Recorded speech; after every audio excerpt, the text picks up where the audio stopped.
Пред 1 година и 4 месеци во канцеларијата на невладината организација КХАМ Делчево дојде 38-годишната Талкизее Витанова од Берово, мајка на 8-годишно дете кое, како што вели, за време на интервенцијата за санирање на скршеница на десната рака, било тепано од страна на дежурниот лекар во клиничката болница во Штип. Нејзиното сведоштво е еден од многуте примери за негативните наративи на здравствените работници кон пациентите роми. Детето како се играше на тераса и падна и си ја скрши раката. Отидовме овде кај матичната, кажа дека е скршена раката и потоа не упатија кон Штип да му наместат раката. Значи културно и љубезно не примија, се беше окей. После кога се качивме горе, детето беше вознемирено малци и уплашено, бидејќи е дете, детето даваше отпор, не даваше да му се чепне раката. Почнаа да го удараат со шлаканици, јас не бев внатре, значи надвор бев,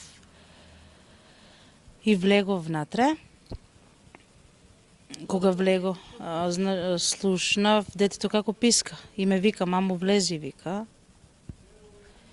И таман влегов внатре, докторот искочи и ми вели, значи ти добро детето не си го воспитала, не сакам да се замарам со него, не работам јас на овој случај.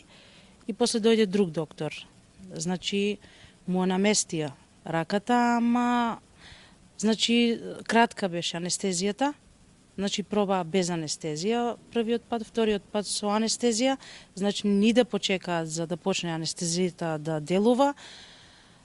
Сигурно од болка детето пак почна да вика, ама кога веќе влегов внатре, значи му беше наместена раката, но имаше модрици по лицето, значи. Модрици, значи сигурно докторот го со шлаканици. Покушал со шлаканици. Крајно вознемирена, исплашена. Така. Па од тогаш помина година и 3 месеца.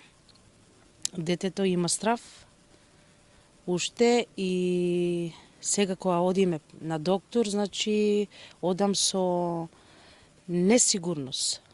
Несигурност мисла лекарите кон мене и кон детето. Оваа приказна сведочи за негативното искуство на пациентите роми во секундарното и терцијарното здравство, додека пациентите не имаат поплаки за односот кон нив од матичните лекари. Врз основа на добиената документација, адвокатот од невладината организација КХАМ Аксел Ахмедовски тврди дека има кршење на правата на пациенти. По разгледување на случајот и по сите докази ние одлучивме дека во случајот се повредени правата од Законот за заштита на права на пациенти, односно правото на лична сигурност. Тоа значи дека секој лице кога ќе има за нарушено здравје и кога ќе се јави на лекарски преглед, прво треба да биде сигурен во работата на докторите дека тие истите не треба да применуваат никаква физичка сила или психичка сила врз пациентот за да му се подобри здравствената состојба. Меѓутоа, во случајот се случи токму обратното, односно лекарите покажаа крајно непрофесионално однесување при вршењето на медицинскиот третман на детето при санирањето на неговата скршеница на десната рака. Применувајќи физичка сила, нанесувајќи му видливи телесни повреди во пределот на главата. За случајот е поднесена тужба до Основниот суд во Штип за повреда на правото на пациентот, а после Нова година е закажано ново рочиште.